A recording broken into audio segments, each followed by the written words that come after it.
Para penjelajah Eropa menemukan jalur rempah-rempah Nusantara setelah mengitari perairan Afrika melalui Tanjung Harapan.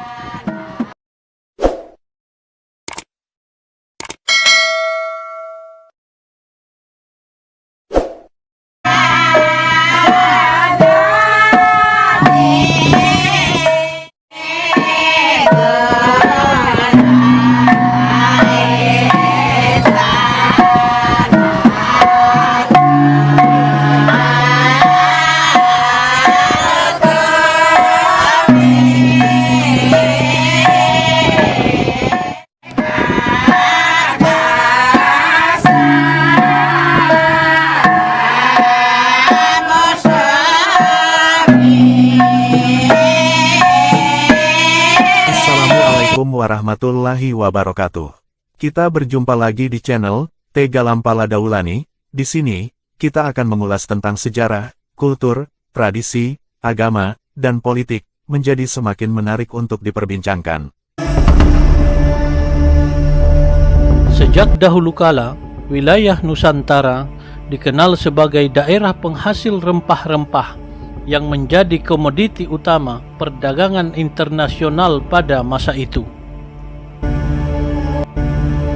Rempah-rempah sudah sejak lama digunakan oleh orang-orang di kerajaan lokal yang ada di Nusantara, bangsa Arab, bangsa Cina, dan bangsa Eropa sebagai bahan obat-obatan, bumbu masakan, dan pengawet makanan. Di Nusantara, daerah penghasil rempah-rempah dibagi menjadi dua wilayah, yaitu wilayah timur yang terdiri dari Kepulauan Maluku, Banda, Kepulauan Tukang Besi yang menghasilkan pala dan cengkeh. Sedangkan di wilayah barat terdiri dari Kepulauan Sumatera, Jawa, dan Kalimantan sebagai daerah penghasil lada yang terbesar. Emporium atau pusat perdagangan rempah-rempah pada masa itu pada sekitar abad 15 sampai awal abad ke-16 Masehi adalah Malaka. Di Malaka lah kota yang menjadi pusat pertemuan para pedagang dari Nusantara, baik dari Banten, Aceh, Maluku, Banda, Makassar, Kepulauan Tukang Besi, Buton, dan Ternate. Emporium tersebut terintegrasi dengan jalur perdagangan rempah-rempah Asia.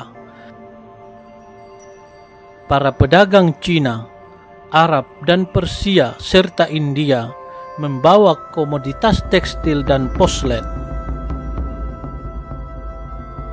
Tingginya harga rempah-rempah di pasar internasional mendorong bangsa Eropa ingin membeli langsung rempah-rempah dari daerah penghasilnya atau daerah asalnya.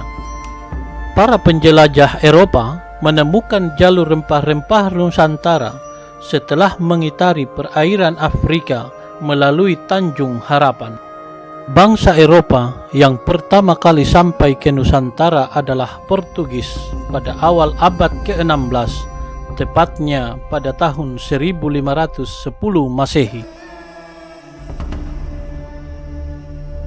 Di bawah pimpinan Alfonso de Albuquerque, Portugis kemudian menaklukkan Malaka, sehingga sejak tahun itu Portugis memonopoli perdagangan rempah-rempah di Malaka. Sejak monopoli Portugis di Malaka, para pedagang banyak yang berpindah ke pelabuhan lain karena tidak bebas lagi melakukan perdagangan di bawah aturan Portugis. Salah satunya adalah Aceh yang terletak di ujung pulau Sumatera. Dalam beberapa catatan VOC, Aceh dikatakan sebagai kota yang sangat maju saat itu dan penduduknya sangat terbuka bagi para pendatang. Dalam catatan yang sama, Aceh digambarkan memiliki jalan-jalan yang besar yang membentang dari pintu masuk kota menuju istana para raja. Di timur Nusantara, pelabuhan perdagangan terletak di Pulau Makassar yang mencapai masa keemasan pada awal abad ke-17 Masehi. Di pesisir Jawa, Banten menjadi pusat perdagangan lada dan kemudian berkembang menjadi pelabuhan perdagangan yang semakin besar, sehingga Banten mulai ramai didatangi oleh para pedagang dari Jawa, Arab, dan Cina. Lada yang diperjualbelikan di Banten tidak hanya produksi sendiri saja, tetapi juga menerima pasokan dari Palembang dan Bengkulu. Pada abad ke-19 Masehi, ada sekitar 135 daerah penghasil lada untuk Banten. Di wilayah timur, selain pelabuhan Makassar, terdapat pelabuhan Banda di Kepulauan Maluku yang menjual cengkeh dan palak. Pada tahun 1596 Masehi, 4 kapal ekspedisi milik Belanda yang dipimpin oleh Cornelis de Houtman tiba di Banda. Kedatangan Cornelis ke wilayah Nusantara menjadi perintis bagi serikat-serikat dagang Belanda lainnya yang mulai berdatangan ke wilayah Nusantara, sehingga pemerintah Belanda membentuk VOC pada tahun 1602 Masehi untuk mencegah dan menghindari persaingan tidak sehat di antara para pedagang dari Belanda. Pada tahun 1605 Masehi, di bawah pimpinan Stephen van der Haven, pemerintah Belanda berhasil menguasai dan menduduki Ambon dan menjadikannya sebagai ibu kota pemerintahan Belanda di Asia Timur.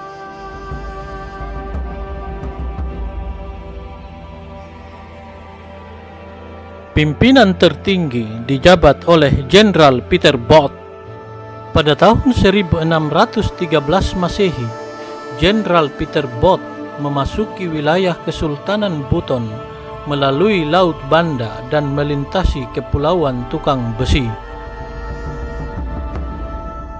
Kedatangan Pieter Both ke Buton menjadi cikal bakal terbentuknya persekutuan abadi atau disebut Korte Verklaring antara VOC dan Kesultanan Buton, dan menjadi gerbang masuknya para pedagang Belanda yang tergabung dalam VOC. Pada tahun 1619 Masehi, Gubernur Jenderal Pieter Both berusaha menguasai wilayah Jayakarta. Daerah itu kemudian dinamai Batavia setelah dikuasai oleh VOC. Kota Batavia menjadi kota residensi Gubernur Jenderal sekaligus menjadi pusat administrasi Belanda. Batavia juga menjadi titik temu dari seluruh pelayaran Belanda di wilayah Asia. Demi menguasai rempah-rempah, Belanda melakukan berbagai strategi untuk menaklukkan kerajaan-kerajaan penghasil rempah-rempah di Nusantara, termasuk melalui peperangan. Hingga akhirnya Banten berhasil ditaklukkan pada tahun 1684 Masehi. Pada pertengahan abad ke-17, VOC kemudian melakukan serangan ke Makassar dan Banda untuk menguasai jalur perdagangan rempah-rempah di wilayah timur Nusantara.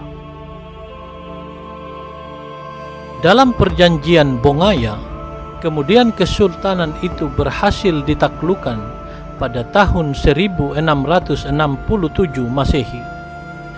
Penguasaan kerajaan-kerajaan tersebut menjadi era baru terhadap jalur perdagangan rempah-rempah di Nusantara. Pada masa ini, para pedagang rempah-rempah di Nusantara masih melakukan perdagangan, tetapi melalui rute yang beragam. Melalui perdagangan rempah-rempah, menyebabkan banyak wilayah di Nusantara ditaklukkan dan dikuasai oleh VOC. Tetapi melalui jalur rempah-rempah pula yang membawa kekuatan mempersatukan suku-suku bangsa dan budaya di Nusantara dan membentuk satu kesatuan, kekuatan yang akhirnya berhasil mengusir segala bentuk penjajahan VOC di Nusantara. Jalur perdagangan rempah-rempah juga menjadi embrio pembentukan Negara Kesatuan Republik Indonesia. Sampai jumpa pada segmen selanjutnya. Saya Ahmad Daulani.